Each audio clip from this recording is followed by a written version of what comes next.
Hello, Mosdo! I'm Lisa Norman, Project Manager in the Department of Research Support at A.T. Still University. Today's presentation will teach you how to create your D3 abstract and presentation. The goal of this module is to learn how to disseminate research results by writing an abstract and creating an engaging presentation. Specifically, you will learn how to write an abstract, how to develop your electronic research poster, and develop a visually stimulating and engaging PowerPoint or Google Slide presentation that will connect with your audience. The most important way to disseminate your research is by writing scientific documents. And the best way to learn how to write scientific documents is to read journals. A lot. When you read journals, you learn scientific structure, scientific formatting, and scientific wording. I am specifically stressing the scientific aspect of this process because scientific writing and dissemination are very different from other forms of writing or dissemination you may be familiar with. All scientific documents have the same basic structure. They use specific, concise wording, and there are certain elements that will always be included. So the more you read, the more you become familiar with these conventions and are able to practice them. But how do you write a scientific document? By far, the best resource for writing a scientific document is this one from the Yale Journal of Biology and Medicine. Although this article focuses on writing journal articles, the information can be applied to other types of scientific documents, such as abstracts or presentations. The article provides specific information about what content should be placed in each section of a scientific document. For example, it details information that should be included in the methods or the results sections, and it provides concrete examples of how to draft each section. This information may be helpful when you are deciding what to include in your abstract or presentation. This article also provides useful suggestions for time management strategies to help keep you on task. Given your busy schedules, these strategies may be useful for managing the multiple demands on your time. Another important thing to be aware of when writing scientific documents is to follow instructions. This is very important. All scientific articles have a specific format, and there are style guides that describe the content and expectations for all aspects of this process. Places you will generally disseminate your research, like conferences or journals, have lots of research studies submitted for consideration. These outlets are always looking for ways to reduce that submitted content. If you can't follow directions, they will reject your research without even looking at it. So follow instructions. For your D3 research project, be sure to follow the instructions for each required element. Another good tip for helping with research dissemination is to use your resources. Mosdo has several resources available to you. Most are specific to the D3 research project and will help you complete your project. Another good resource is the A.T. Still Memorial Library. The library has created specific resource pages for Mosdo and for academic writing. Links to both of these resources have been provided. If you are struggling with your dissemination content, you might consider using some or all of these resources. Once you receive your data report from the statistician, you can begin to write your abstract for the D3 research project. Make sure to use the D3 research project instructions for the abstract. You are required to use a structured format with defined headings, and you are limited to 300 words.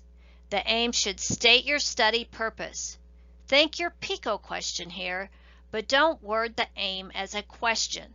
The methods describe what you did during your study. You should provide enough detail for others to understand the study and evaluate the scientific merit of your results. But don't provide too much detail because you do have a word limit. The results report the study findings.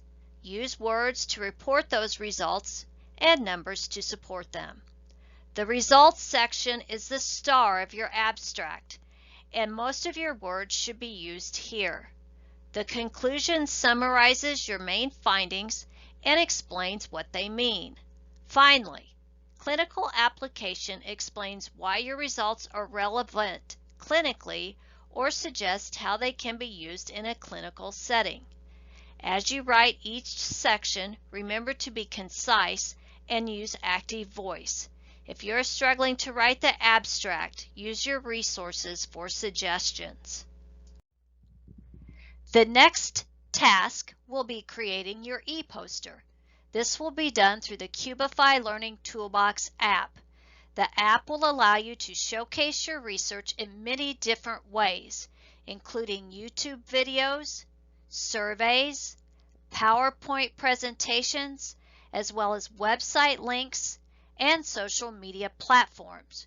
Prior to creating your e-poster, you will receive a training video from Research Support that will explain how to create a Cubify account and the basics of creating an e-poster. The email and video will be followed by an invitation to individualized training with a Research Support staff member, as well as support throughout the entire e-poster process. If you would like to view the e-posters that were presented at the 2020 D3 Research Day, the showcase link is provided on this slide. Each poster also contains the video of the group presentation. As we said, Research Support is here to help you throughout the entire process with emails, training videos, and individualized instruction. You will not be able to start creating your e-poster prior to your Cubify email invitation, but if you would like to view the training video beforehand, you can visit this training video link. If you have any questions, please reach out to either Corey Lubering or Lisa Norman, and we will be glad to help in any way we can. Our emails are included on this slide for your convenience. Creating an e-poster is just one way you will disseminate your research.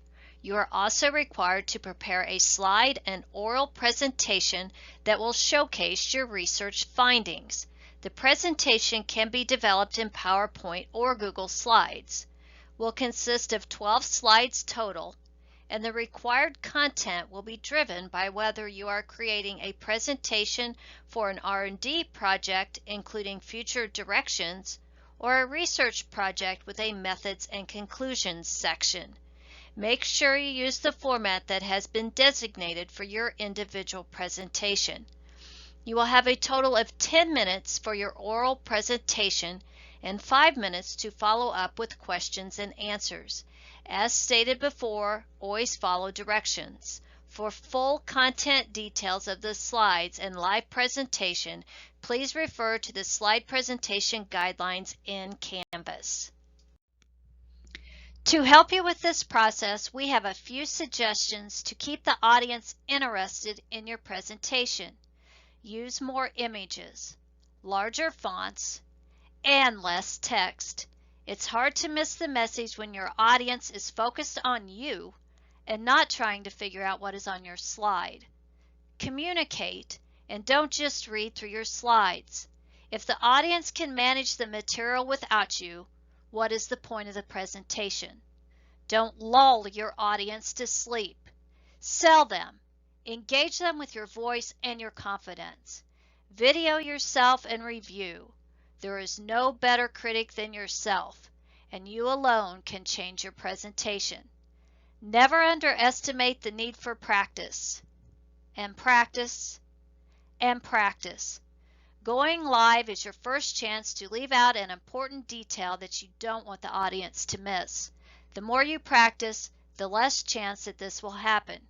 You will also get a good sense of time, and if you need to speed things up, or slow things down. Be prepared for everything, especially the unexpected. Think of the questions you'll be asked during the Q&A session. How you will respond. What will you do if technology fails? Make a checklist of all these things just so you'll be more prepared if they actually happen. And most importantly, smile. Nothing makes an audience connect more with a presenter than a friendly face. This concludes the Study Dissemination module developed by the Department of Research Support for A.T. Still University's Missouri School of Dentistry and Oral Health. We hope it will be helpful, and have a nice day. Thank you.